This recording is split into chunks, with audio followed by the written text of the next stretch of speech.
नमस्कार, मी सीमा. आपल्या यूट्यूब चॅनलवर तुमचे पुन्हा एकदा स्वागत आहे. नाश्त्यासाठी आणि मुलांच्या टिफिनसाठी आज आपण एक झटपट होणारी रेसिपी बनवणार आहोत. एकदम टेस्टी आहे, हेल्दी पण आहे आणि अगदी घरच्या साहित्यात होणारी आहे. त्यासाठी इथं मी 1 कप गव्हाचं पीठ घेतलेलं आहे. त्याच कपाने मोजून आपल्याला रवा पण घ्यायचा आहे. रवा आपण 1 कप पिठासाठी इथं पीठ मी दाबून घेतलेलं आहे. त्याच्यासाठी मी अर्धा कप रवा घेणार आहे. रवा हा मी बारीक घेतलेला आहे. तुमच्याकडे जर बारीक रवा नसेल, मोठा रवा असेल ना, तो तुम्ही मिक्सरला फिरवून घ्या आणि बारीक करा. आता हे पीठ मी दाबून घेतलं होतं म्हणून मी अर्धा कप रवा घेतलेला आहे. तुम्ही जर पीठ हलक्या हाताने घेतलं असेल ना कपात, तर काय करायचं, पाव कपच रवा घ्यायचा आहे, म्हणजे अर्ध्याच्या अर्धा. आणि थोडं पाणी घालून आता आपण हे सगळं विस्करच्या साहाय्याने मिक्स करणार आहोत. काय होतं, एकदम पाणी घातलं ना तर गव्हाचं पीठ आहे गुठळ्या होतात. त्याच्यामुळे आपण थोडं थोडं पाणी घालून असं फिरवून घ्यायचं आहे. अगदी टेस्टी नाश्ता आहे, मुलांनासुद्धा खूप आवडेल बघा. आणि फक्त घरचे जे साहित्य असतात ना तेवढ्यातच होणार आहे. सगळं बघा विस्करच्या साहाय्याने असं फिरवून घेतलेलं आहे. एकसुद्धा गुठळी राहून द्यायची नाही, त्याच्यामुळे काय होईल, नाश्ता एकदम मस्त होईल. आणि पीठ बघा एकदम आपण असं पातळ बनवून घेतलेलं आहे, कारण आपण याच्यात रवा घातलेला आहे ना, तो रवासुद्धा छान फुलून यायला पाहिजे, म्हणून पीठ आपण पातळच ठेवणार आहोत. एकसुद्धा गुठळी नाही, सगळं आपण हलवून घेतलेलं आहे. इथं मी गॅसवर पॅन ठेवलेला आहे. पॅन गरम झाला की त्याच्यात छोटी अर्धी पळी तेल घालायचं आहे. तेल गरम झालं की त्याच्यात आपल्याला छोटा चमचा भरून जिरे घालायचे आहेत. जिऱ्यांचा कलर चेंज झाला की त्याच्यात एक बारीक चिरलेला कांदा घालायचा आहे. कांदा एकदम बारीक चिरून घ्यायचा आहे आपल्याला. कांदा आपल्याला फक्त त्याचा हलकासा कच्चापणा मोडेपर्यंत हलवून घ्यायचं आहे. आणि त्याच्यात एक गाजर घातलेलं आहे, तेही सुद्धा साल काढून एकदम बारीक कट केलं आहे. सिमला मिर्च पण एकदम बारीक कट करून घेतलेलं आहे. आता फक्त यांना नॉर्मल सॉफ्ट होऊन द्यायचं आहे, आपल्याला पूर्ण भाजी वगैरे काही बनवायची नाही आहे. तर गॅसची फ्लेम आपण एकदम स्लो ठेवलेली आहे, कारण पॅन गरम आहे. आणि भाज्या अशा हलवून घेतलेल्या आहेत, चांगल्या परतून घ्यायच्या.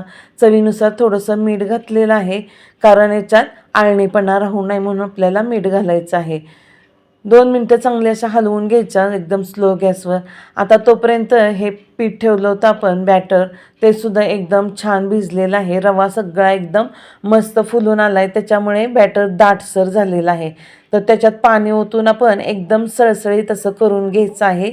आपल्याला हवं तसं सैल करून घ्यायचं आहे. आता हे सगळ्या भाज्या काढलेल्या पूर्ण थंड झालेल्या आहेत, नंतरच आपण ह्या बॅटरमध्ये घातलेल्या आहेत. आणि फ्रेश कोथिंबीर स्वच्छ धुवून बारीक चिरून घ्यायची आहे. एक मिरची घेतली हिरवी, तीसुद्धा एकदम बारीक कट करून घेतलेली आहे. मुलं जर खाणार असतील ना तर तुम्ही मिरची नाही घातली तरीसुद्धा चालेल, फक्त मीठच घाला. एक अद्रक घेतलं आहे मी, 1 इंच अद्रकचा तुकडा घेतला आहे, तोसुद्धा बारीक खिसणीवर एकदम बारीक खिसून घालायचा आहे. आणि चवीनुसार आपल्याला याच्यात मीठ घालायचं आहे. आपण बॅटरमध्ये पहिल्यांदा मीठ घातलेलं नव्हतं. आणि सगळं हे बॅटर हलवून घ्यायचं आहे व्यवस्थित. बघा किती भाज्या घातल्यामुळे सुंदर दिसतंय, अगदी हिरवं, लाल, सफेद एकदम मस्त कलर आलेला आहे. असाच नाश्तासुद्धा एकदम कलरफुल आणि खूप सुंदर दिसायला दिसतो आणि चवीलासुद्धा खूप छान होतो. आता हे सगळं बॅटर एकदम सळसळीत झालेलं आहे. तुम्हाला दाखवले वाटेने हलवूनसुद्धा. बॅटर दाट ठेवू नका. आणि पहिल्यांदा पॅन आपण गरम करायला ठेवलेला एकदम कडक होऊन द्यायचा आहे. नंतर आपण ह्या पॅनवर धिरडं घातलं की नंतर तो मीडियम करायचा आहे.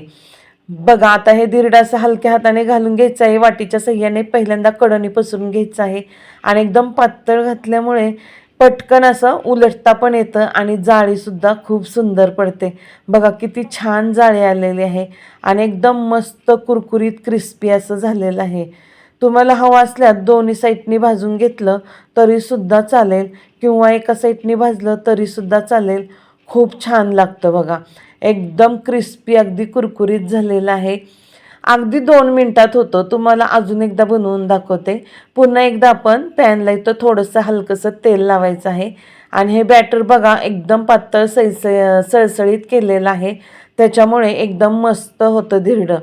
आणि गॅसची फ्लेमसुद्धा तुम्हाला सांगितलेली आहे. पहिल्यांदा फुल ठेवायची, पॅन गरम झाला की स्लो करायची आणि 2 मिनटं छान धिरडं भाजून घ्यायचं दोन्ही साईडनी. आता याच्याबरोबर खाण्यासाठी आपण एक चटपटीत चटणी बनवणार आहोत. इथं हरभरा डाळ आणि शेंगदाणे मी थोडेसे भाजून घेतलेले आहेत. तुम्ही हरभरा डाळीऐवजी आपली चणा ही असते ना फुटाणा डाळ ती घातली तरीसुद्धा चालेल. आणि 2 हिरव्या मिरच्या मी घातलेल्या आहेत 4 तुकडे करून. आणि अद्रक 1 इंच घेतलेलं आहे, त्याचे 2 तुकडे केलेले आहेत. अर्धी वाटी छोटी दही घेतलेलं आहे. दही आपलं रूम टेम्परेचरवरचंच घ्यायचं.